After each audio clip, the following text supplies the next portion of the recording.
And welcome to the Ruby Tuesday. My name is Ruby, and this is my review for Fistful of Vengeance. It's the sequel or season 2 for Wu Assassins. We didn't actually get a full season 2, we got a movie instead, which is season 2, and kind of picks off part of the major arc of that.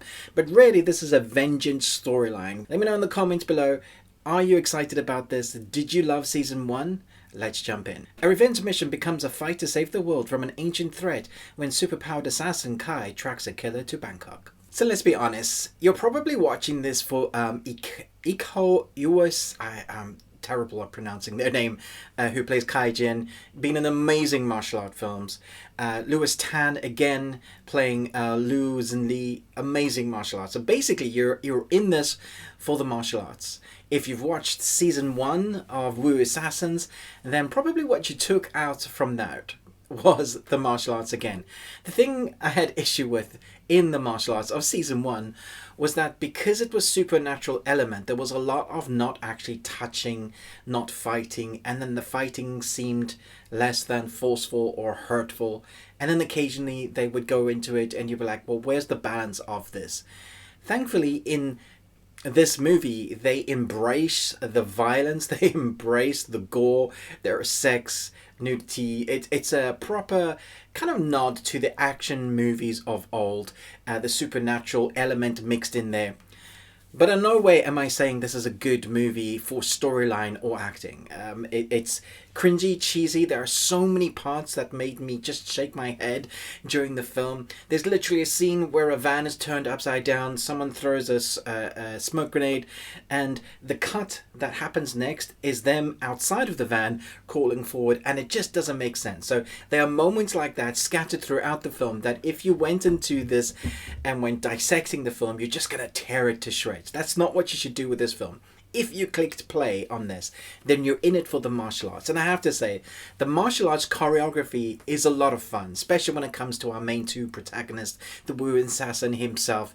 And the camera work used, the techniques is very, I was going to say colorful, but really creative.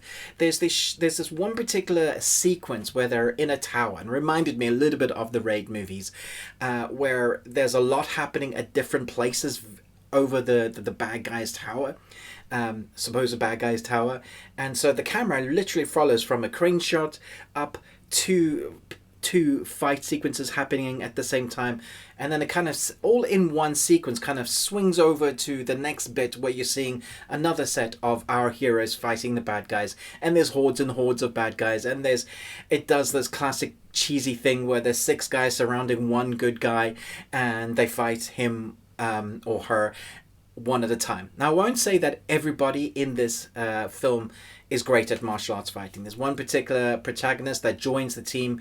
You can see where they are showing her to be the fight. When they forced her to fight, they cut away quickly, or they basically force her to look good by cutting quickly, by showing certain moves, but it's mostly not believable. But that's not where we're enjoying it. Where we're enjoying it is those long choreographed scenes that are violent. We're seeing multiple people being taken on, using floorboards, using different areas and techniques, the Ong Bak style, with the elbow. All of those movements you're going to enjoy. So I wouldn't say this is the best martial arts movies you've ever seen, not even close.